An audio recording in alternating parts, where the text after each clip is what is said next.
What's up, guys? You know who it is. Marcus J. Jackson with another Live Life episode for you. All right. Today, we're going to be talking about healing. Be gentle with your healing. All right. Every night, I make myself available from 12 a.m. to 2 a.m. And it is a full session on how to become the strongest version of yourself. Okay. It is dedicated to those who are struggling with suicide. If you think suicide is your only alternative, it's your only way out. If you stick with me for this next hour, I assure you there will definitely be something valuable that you'll hear, and definitely something to ponder on as far as deciding to check out. And if anything, it's an hour that you can take time to reflect on your life and think about the good things, because these things are temporary. We do get over things. Things do change. People change, and life does get better. And at some point, you had to experience happiness at some point in your life. Okay, so just to hang out with us. I am very, very grateful if you have jumped on with me. I really appreciate it. Thank you for clicking on the video. So surely there's been some type of divine intervention if you decide to click on this video. So please hang on for this information-packed content. Okay. This is a very, very informal setup platform. So I'm making me some tea. If you can hear it in the background, the water's bubbling and boiling and all that good stuff. So I'm going to get up and go get some here shortly once it gets through, once the water gets through boiling. So, that's just something that, I do. So from time to time, if you follow the Live Life series, you will see me get up. So, but I am coming back though. All right. Allergies have kicked in. So yeah, I need to do some more detoxing. But anyway, yes, this is National Suicide Prevention and Awareness Month. All right. Last week I did the whole LGBTQ community outreach, basically. Just giving information about suicide in that community as well. So this particular week, I'm going to focus on relationships. So I'll be talking about different ways to make the best of your relationship, because believe it or not, a lot of people check out through suicide because of something that they're going through in their relationship with their significant other, or may even be a relationship with their parents, or different types of relationship dynamics out there do exist. Okay, so with that being said, let's go ahead and ground ourselves real quick. Bring ourselves back to the present. Take a deep breath.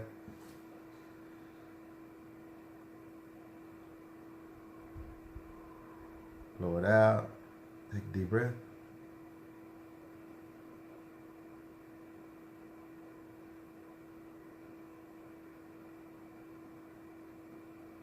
Blow it out.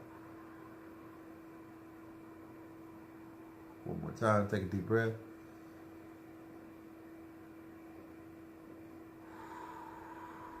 Blow it out. All right. So, be gentle with your healing. It is going to be, most of the information is going to be coming from a book called Permanent Healing by Dr. Daniel R. Kundren. All right. This is what it looks like. Daniel R. Kundren, Permanent Healing book. You can purchase this book at the School of Metaphysics in Dallas. All right. I think it was like maybe $20, but it's not a difficult read at all. It has a lot of great information on there about different diseases in the body, and different ways to what causes it and things you can do to help handle it. And there are remedies and different schools of thought behind each dis-ease from autism to backaches to abscesses to what else?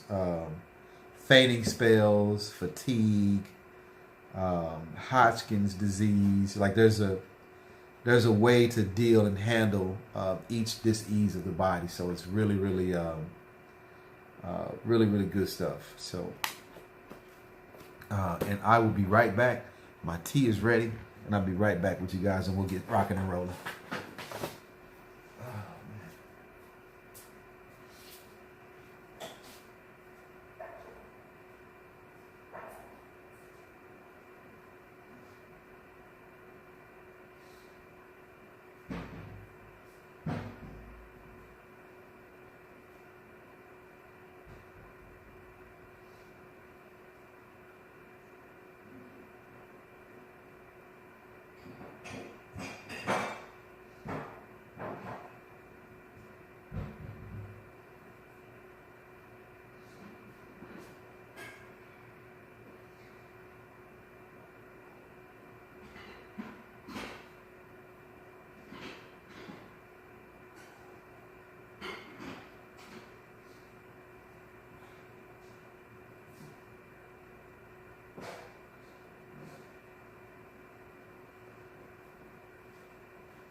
All right. Okay. Yeah, you definitely want to get you some tea. If that's something that you're into. Yogi makes a breathe deep tea. It's organic, right? 100% organic. You always want to look for the organic green label. All right. The green label is the label that is mostly organic ingredients in that product, right? So and they have like a black label, and that's like 90% of the ingredients is organic. Then they have other types of other labels, but you can Google that and find that out anyway, because that information is ready and available. So be gentle with your healing.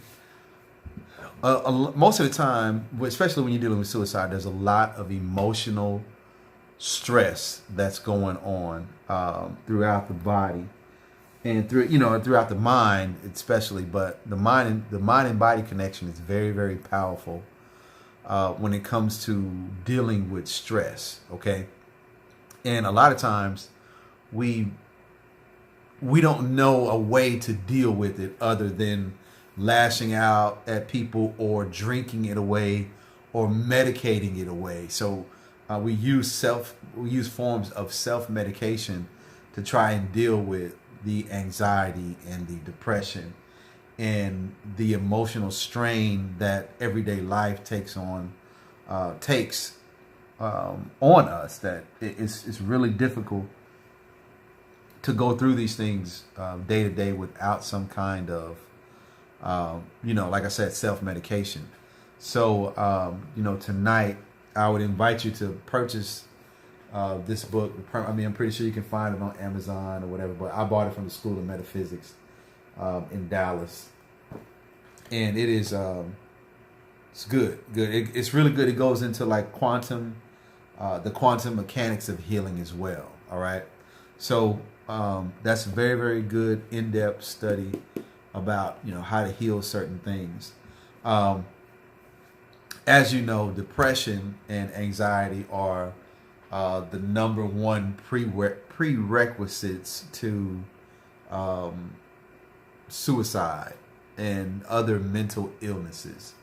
Not that suicide is a mental illness, but for lack of better terms, I will refer to mental illness and things of that nature because that's what's most commonly known.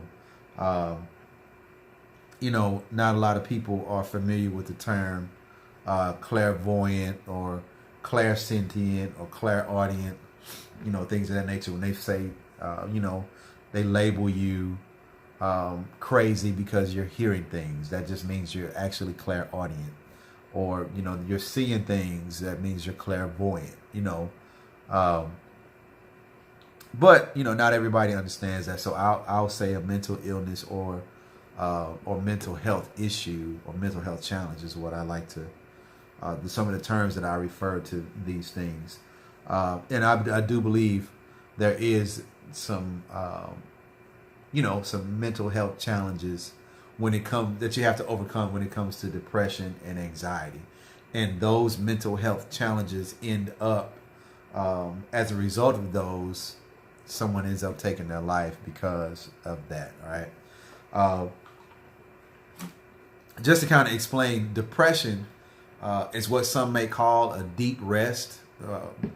I've heard some scholars refer to it as that, but I would also want you to know that depression is because you have experienced something in the past, or it has something to do with the past that you're either holding on to, you're not letting go of, or you're worried about something that happened in the past, and it has now become burdensome and a strain on you mentally and physically.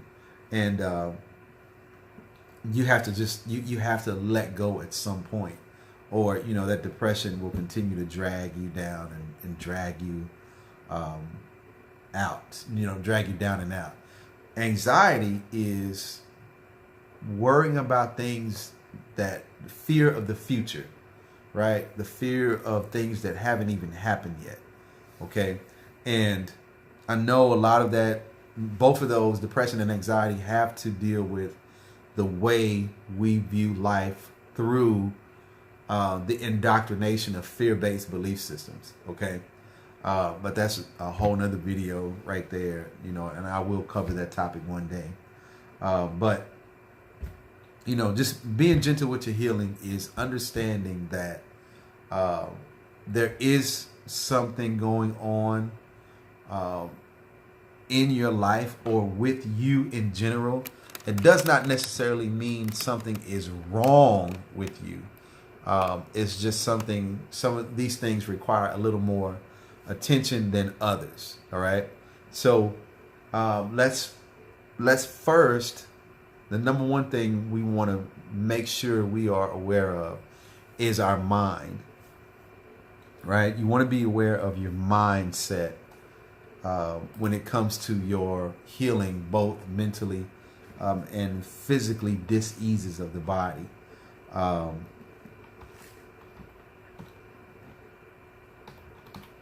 Mindset for healing.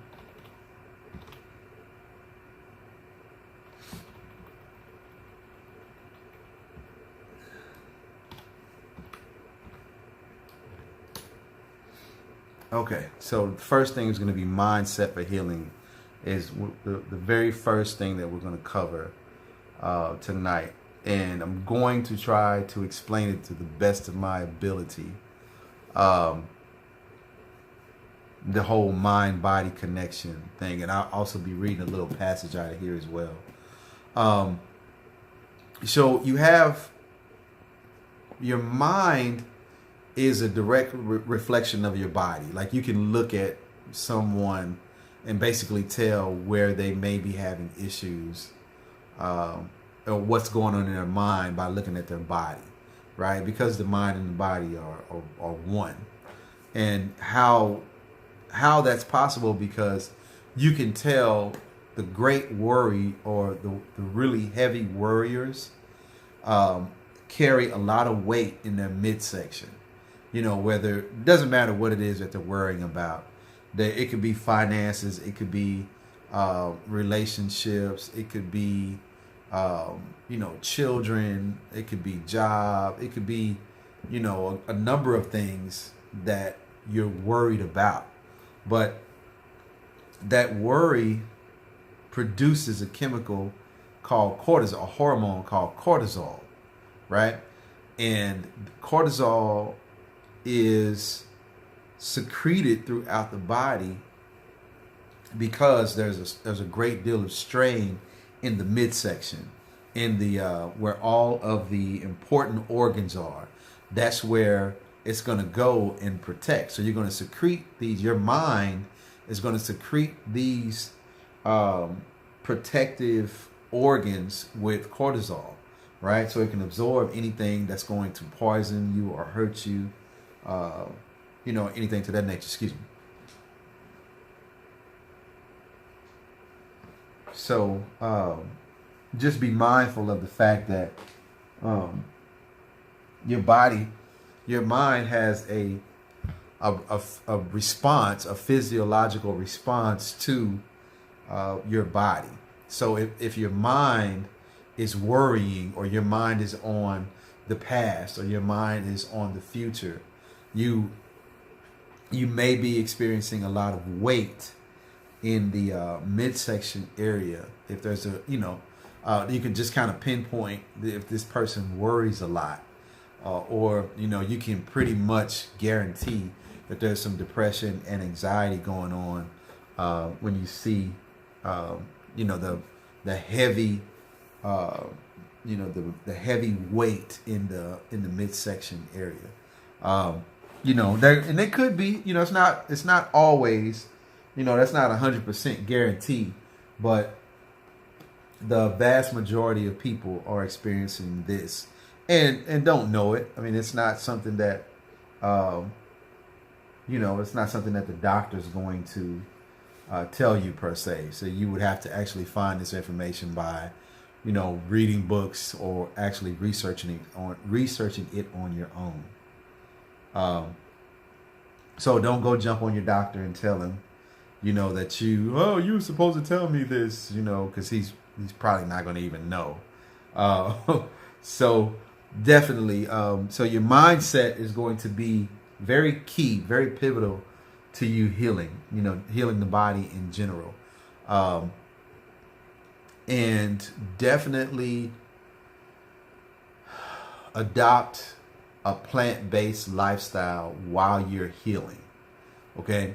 And here's why I say that. When you're eating meat, 9 times out of 10, the meat isn't organic, and that animal was slaughtered or butchered somehow, or killed on an assembly line with other animals. So there was a great deal of fear going on before they took that animal's life. And a lot of people say, well, animals don't know that they're about to die, and stuff like that. But when an animal, it's been scientific facts. It's been proven that when an animal is dying in the vicinity of another animal, there's a great deal of turmoil and a great deal of sorrow and hurt that the animals beside it or in that vicinity feel. It's real. They really do. So that pain and stress and anger and that fear is in that meat, right? Doesn't matter how much you cook it. It doesn't matter how much you freeze it. It's still there. It's still present inside that meat, because it's something that exists that is unseen. It's an energy. All right. And no, you're probably not going to find this information unless you're searching for it. Okay. Let me check the comments real quick, just in case. Looking good. What's going on, Chad? If you're still there, how's everything, brother? Shout out to my boys in blue out there. Shout out to my veterans out there doing their thing, man. Much love to you all that's trying to do their best to protect and serve. Some of us are struggling a little bit. We need a little help, but nevertheless, I appreciate it. Your work is appreciated for all of you out there. um, who put your life on the line every day to protect the community, no matter, unappreciative people may be, for whatever reason, job still, it still has to be done. Uh, you know, so keep on keeping on. Not every cop is bad. Just like not every teacher is bad. Just like every bishop in the Catholic Church isn't bad. Okay. So I just want to throw that in there for my people, because I am former law enforcement and prior military. So shout out to my brothers out there doing their thing.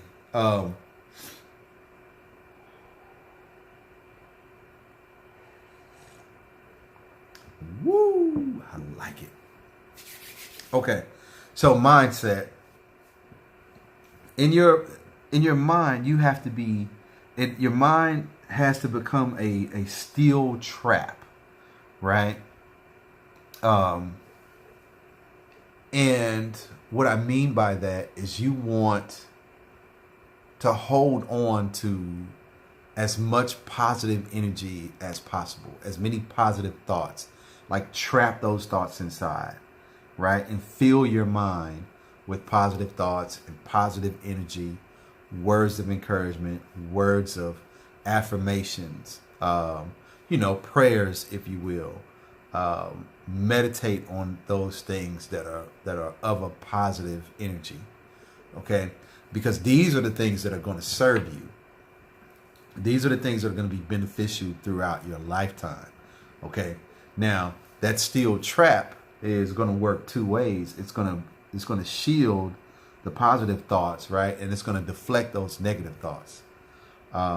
When you know that the presence of someone else or something else, or going to a place where it completely drains you to be around this person, to be around this group of people, or to be in this place, you need to separate, because that is breaking down your mind as well as your immune system.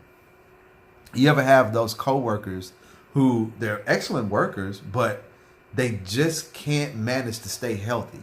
Like they're always sick. They're every time there's a cold going around the office, they catch it. Whenever there's a flu going around the office, they catch it, and it takes them out for 2 or 3 weeks, right? That's because you can tell that particular person is their immune system has been affected a great deal. And you have some there who never get sick. You ever had a coworker that just never gets sick no matter what? Nothing more than maybe a slight cough or a runny nose from time to time, but nothing major. Like they just never really get sick. Those are the ones who have that steel trap mentality. Their mind is a direct reflection of their body, and they have a strong mind, therefore they have a strong immune system. Okay, so and if you have some type of dis-ease of the body where your immune system is attacked or something like that, then I'm not talking to you. But for those of us that don't have a issue with our immune system, and we don't have a debilitating disease that is pretty much ran its course and it's a terminal situation, even those can be dealt with in a gentle manner to maybe remedy some of the things that are going on with it as well. So I wouldn't rule anything out, but I would definitely want you to be mindful of your mindset in general. Okay, so and then to add to that, you want to make sure that you believe that this is happening. Case in point, the placebo effect is when they give you this bottle of medicine and they say, hey, this bottle of medicine is the magic pill. It's going to make you feel better. And in this bottle, you have another magic pill that's going to make you feel better, right? And both are magic pills, but one of them is maybe a sugar pill, or one of them is maybe a water pill or a salt pill or something like that. And you take it, you take both of them, and you tell them that it's going to make them feel better, just because they think in their mind that this placebo, this pill that you've given them is going to make them feel better. And the test results come back from the research or the experiment, and the doctors find that both parties, whether they had the fake pill or the real pill, both showed signs of healing or feeling better.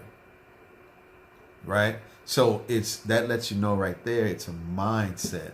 And a lot of times, just like another example, once you tell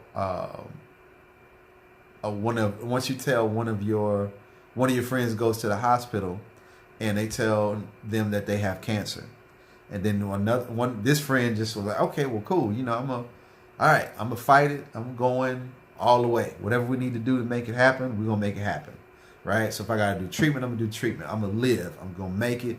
I'm gonna beat this, right? That person ends up living a long time. They even the cancer may even go to remission and never come back again. But you may have this other friend who, once you tell them that they have terminal cancer, then they are immediately identifying with it. They're walking slow, they're slumped over. They have that, I'm gonna die soon, and I just don't want to be bothered, and blah blah. Like they immediately identify with that dis-ease of the body, and even if they don't have it, their body starts to react because their mind is telling them that this is happening. Okay, so when you hear that the mind is a direct reflection of the body is a direct reflection of the mind, and vice versa. What was that noise? When you hear that, that is very, very true, and we must believe that. We must adhere to that information. Okay, so I'm gonna read just a little passage in here real quick about the mind-body relationship. So in the book, they did a comprehensive survey of the mind-body relationship. So it starts out, you will notice in reading through the glossary of physical disorders and related mental attitude causes that from time to time an attitude will be associated with two or more physical illnesses. The first reaction may be to think, how can this be if this book is specific, right? The answer is that in most cases the illnesses are related. For example, the mental attitude producing inflammation is anger, and an overreaction to outer or inner environment due to defensiveness, right? Notice also that Abscess has listed suppressed anger as the mental attitude disorder. On closer examination, we find an abscess to be a localized collection of pus, the result of a disintegration of tissue. Inflammation is often encountered when we have an abscess. All right, so abscess is those like pus-filled or mucus-filled things that you might have in your mouth when you need some dental work done or whatever. And that is a inflammation. That's a form of inflammation, a more severe form of inflammation. But right there, it's basically telling us due to our reaction, just like anger is a direct reflection of inflammation throughout the body, right? And no, they didn't. In this particular passage, it didn't go into the cortisol production, but when we get angry, we hold anger in our liver, right? And if our liver is inflamed, then eventually all of the other organs in the body are going to become inflamed, because the liver has a lot to do with the detoxification process. just as well as the kidneys, right? So there's a lot that goes into that whole inflammation thing, right?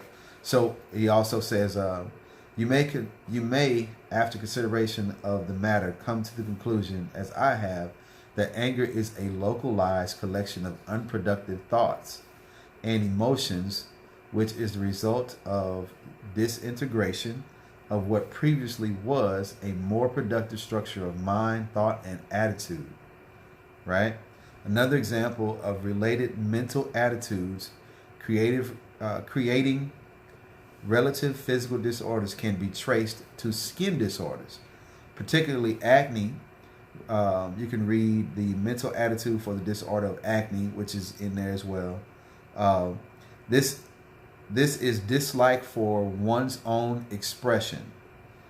Now, read the attitude for the face, hiding one's identity and creating a fake identity. Consider that dislike for the way one expresses self, capital SELF. It expresses self to others, shows either one does not like who he is, identity, and so, like an adolescent, he must pretend to be something he is not in order to have approval of his peers, or he may feel incapable due to lack of experience of expressing his real self, SELF. All right. It says the skin serves as an outer covering of our body, and as such, it represents the manner in which we present our inner selves, capital S, to the world. The skin disorders are present. They indicate one is not at peace with the manner in which he presents himself outwardly to the world. So, right there, I mean, that basically puts together the mind-body connection. And there's this particular part has about 6 pages worth of information on there. And it further goes into how, the mind-body connection comes together. And you can pinpoint like what dis-ease is going on and how to remedy it, right? So I'm going to flip over to acne real quick. Excuse me, just because that was mentioned in the reading. So acne, which is the effect. So this is how the book is set up, right? It has the remedy. The effect, which is right here, right? The cause and the remedy goes here, right? That's the cause right there, and this is the remedy. All right. So that's how it's set up. So where you would read acne, it says dislike for one's own expression, right? And the remedy is to communicate and express yourself until you like and enjoy the expressions of self. Share the self in communication, and you will appreciate self-value. All right. So then I'm going to flip over to, I think anger is in here as well. And just like we read, being angry or anger produces inflammation. And I would say, it does settle.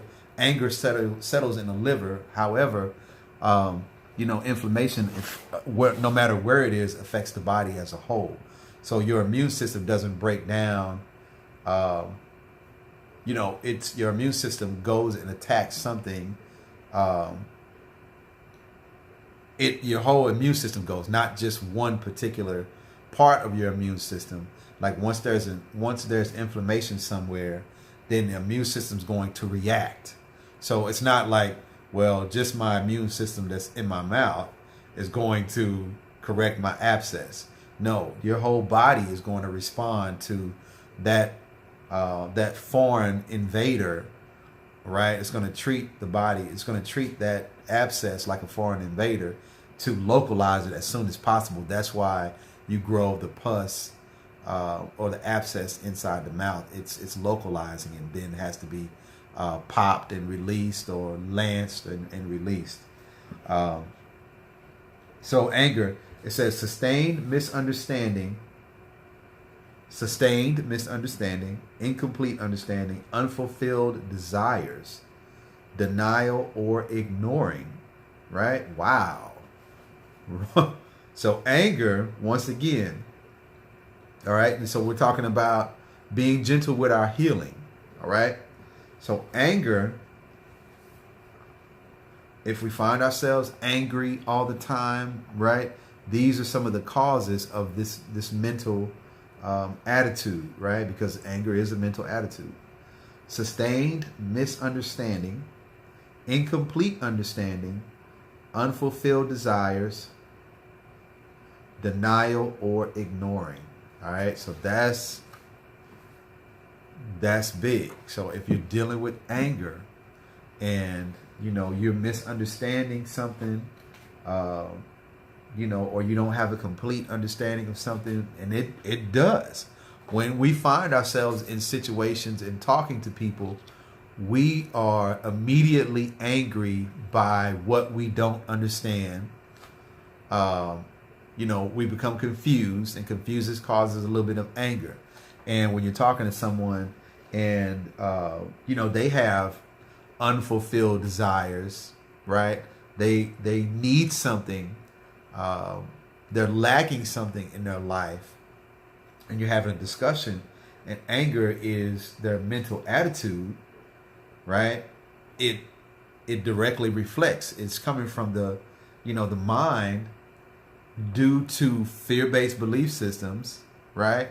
Or their own BS that's going on. They reflect that through their mental attitude. So the attitude is in response to what they know. And a lot of people won't, they can only think based on what they know. So anything outside of the circle of what they know doesn't exist because they don't know it, and they're not even open to try and figure out what that something is, right? It's I was gonna tell a client story, but I won't do that.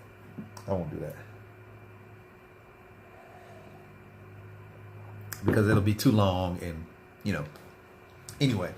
So what else was there? So let's go to psoriasis, which is a skin disorder, and see, because they mentioned skin disorder in the reading, and this is out of Permanent Healing, right? Permanent Healing by Dr. R. Kundran. I'm sorry, Daniel R. Kundran. So psoriasis, wait a minute, PS. There we go. Psoriasis, right?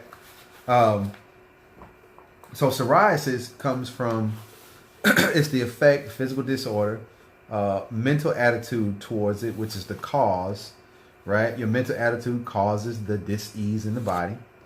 Holding back in the expression of thought. Emotional sensitivity, which is a lot of men, a lot of insecure men.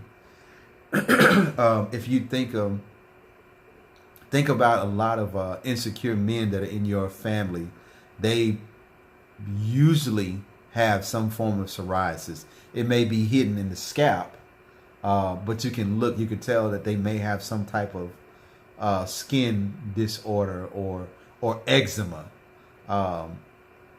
Eczema and psoriasis are like, these skin disorders that come from that.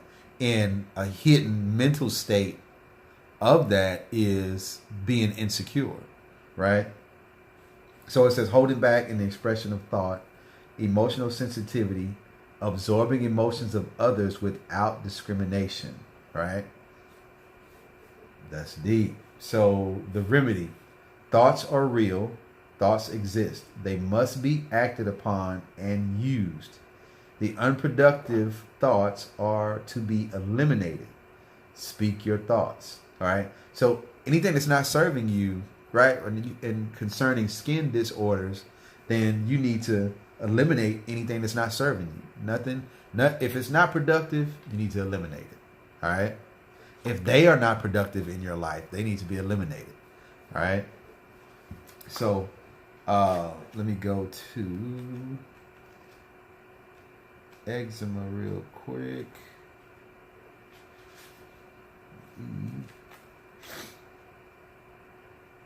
Is it EC? I think so. Eczema. There it is, eczema. So that's also a skin disorder. It says holding on to old, outworn ideas about self as a way of hiding, believing ideas of self are unworthy, thus restricting their expression, right? So that sense of unworthiness, right? Or that sense of it's just insecurity, right? It's an insecure mental state, which is what causes is what eczema is. And eczema, psoriasis, most skin disorders comes from basically a person being insecure, about something. Maybe it's not themselves per se. It may be just some. Yep. You know what? I take that back. If you're insecure about something, it's usually something about yourself. Okay, it is something about yourself. So, yes, these things. And remember, anger causes inflammation in the body. All right. So inflammation causes the production of cortisol, right? Worry, things that causes the adrenal glands to secrete adrenaline. And you don't realize that it's happening because it's silent, you don't, when you're worrying, you're not thinking of the adrenal glands producing. You're not thinking of the thyroid slowing down or speeding up, which throws off your hormones, right? Then your hypothalamus and thalamus kicks in. All these things regulate the body's hormonal state, the body's pH, okay?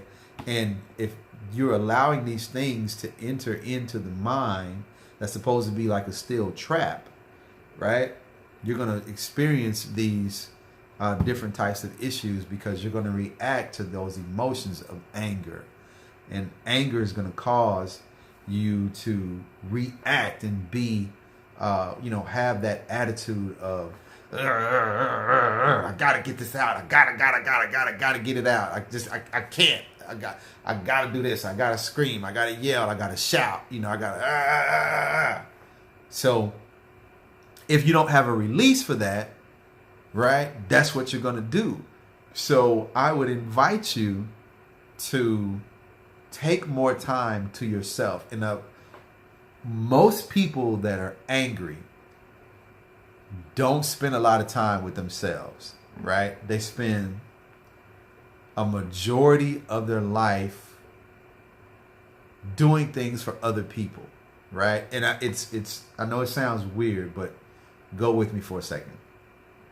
If you spend the majority of your life doing something for somebody else, although that is a very noble gesture, it is a very noble way of life, it may even be rewarding, right? But because you never do anything for yourself, subconsciously, it's producing some anger, all right? I just go with me on this, okay? I promise you that's what's happening. Because once somebody has that breakdown, and it's usually a mental breakdown, and it may be disguised as a physical breakdown. You're fatigued, and your body ends up getting sick, and you got to sit out for a couple of weeks or a month, right? Because what's happening is subconsciously you are being ignored, right? You are being ignored. You're ignoring yourself, and your subconscious isn't being fed. So your intuitive abilities are at an all-time low, right? Because you're going off of mostly heartfelt initiatives, Okay, that's why there must be a balance, because when there is an imbalance in heart and or giving, right, or imbalance of love given or shown to someone else, and it's not reciprocated, right? So by default, you're not going to get everything. You're not going to get all that love that you're pouring out back. So if you don't get it back, then there's an imbalance, right? That imbalance causes that imbalance causes a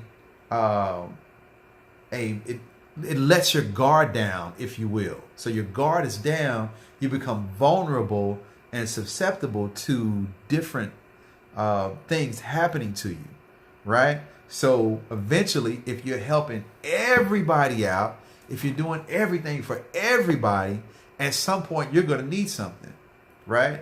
But because you're helping everybody out, you don't have time to receive what you need from someone else, right? So when you do need the help of somebody else, they're going to be like, oh, well, no, you got it.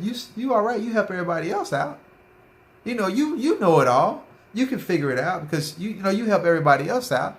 Oh, well, you should take your own advice. You give everybody else advice, so take your own advice. You don't need my help because you help me, right? Or you help everybody else. You can't figure out your own problem, right? So when you hear that, it's kind of like, well, damn, I genuinely need some help, but I can't heal myself. I need the help or assistance of someone else to feel, to reciprocate what I'm giving to them, right? So there becomes an imbalance. So although you have tricked yourself into believing that these things do not affect you, when subliminally they do, right? Subconsciously, these things affect you a great deal, right? But you don't realize it because you think that it's just how you are. This is just how I am, right? And then when somebody brings to your attention that somebody is doing you wrong, or somebody is, not so much as doing you wrong per se, but somebody's not doing, they're not giving you the energy that you're giving them, okay? And when that's brought to your attention, you become angry because you say things like, well, no, it's not because of that. I do this out of the kindness of my heart. I don't expect anything back. I don't want anything back, right? That is the production of anger, because now you feel like your well wishes or your well-doing task are being challenged, right? You wouldn't feel like they were being challenged if you weren't in need of something at that particular point in time, right? But because there's an imbalance that you've forced yourself into an imbalance of giving, you're not receiving anything. So therefore you create this anger, right? And the self, capital S, is reflecting back exactly what you're giving, right? And it's you begin to see what it is that you're doing. But we don't really believe that per se until it actually happens. And then when it happens, it takes someone like a mental therapist or a life coach, or or maybe a respected authority in the family to kind of shake the sense back into you and like, hey, you can't be everything for everybody all the time. Okay? At some point in your life, you have to do something for yourself. You have to be gentle with your healing, right? So we're really busy helping and healing other people, but we won't take the time to actually heal and deal with the things that are going on in our life.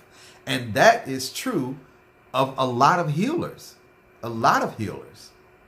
Okay? Especially those that are in the in the healing arts like Reiki and chiropractic care, yoga, Tai Chi. A lot of those people are are constantly helping people become the strongest version of themselves, and they don't take a lot of time for themselves. So, life coaches,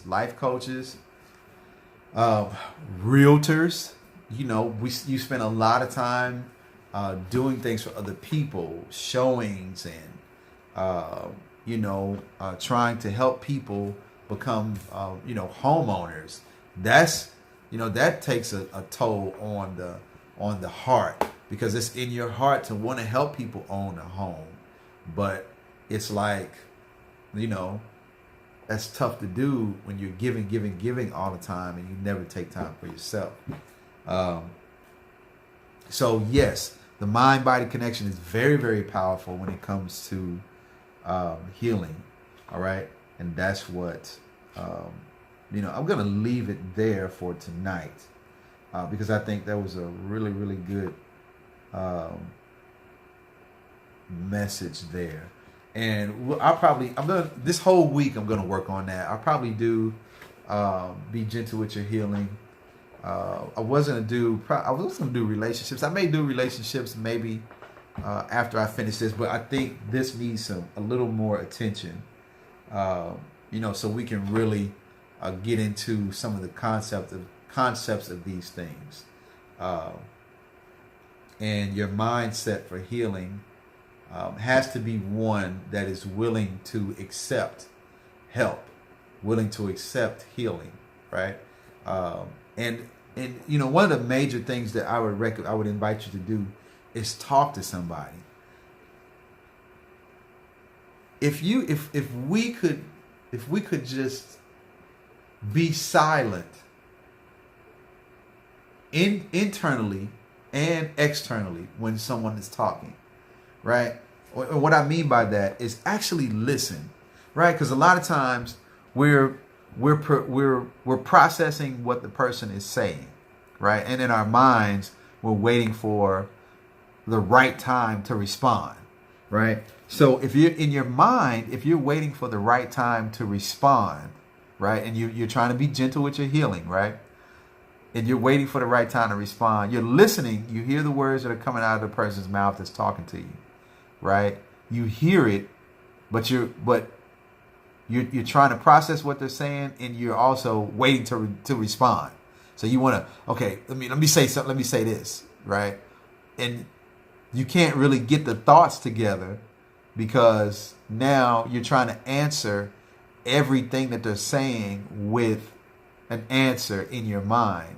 So by the time they finish talking, it's kind of like, what? Huh? Okay, so be quiet, both physically and internally. Just be quiet. Listen. Okay? Listen. If we would just listen and put our belief systems, our BS behind us, right? And just simply listen to each other talk and try to understand what it is that the person is dealing with besides everything else that's on your mind. I mean, you're worried about everything else. You're worried about bills. You're worried about friends. You're worried about mama. You're worried about daddy. You're worried about sister, brother, uncle, auntie, and never taking time for you and or those that are important to you in your family or your immediate circle or your spouse. And a lot of times our spouses are the ones who struggle the most because there's never any time for you to actually build on the relationship because you're busy helping someone else. You're busy dealing with other people's issues and problems, so you can't be gentle with your healing. Right? Your healing becomes a task. It becomes difficult. All right? Then you yourself have spouts of anger where it's just uncontrollable and you have to get it out. That strain and that is taxing your adrenals. It's taxing your body. It's releasing. And And it's, yes, sometimes there is, and I am aware that it is a balance. You have to release it. You know, sometimes you just got to cuss. You just got to say, what the hell? You know, or you can say, you know, damn, when you stub that big toe, you know. But when you are working on becoming the strongest version of yourself, things that don't directly harm you, you should be dealing with those in a more, in a way that's more pleasant to the body, okay, and more pleasant to the mind. So, with that being said, I am going to cut it off right there. So that way, you know, you can have something, you know, if you can go get this book. I'll be touching on some more things in this book as well. And I'll probably go through the whole section, of the mind and body, because attitude is everything, guys. You know, if you want to know the secret to healing basically any dis-ease in the body, or any mental state in the body, is attitude. Your attitude reflects a great deal of what you do and how you are, and how you're going to go about, you know, daily life. Just period. Your attitude is very, very important. All right. So listen, guys, thank you so much for tuning in. I really appreciate it. Let me put the information out here. I just kind of jumped right into it.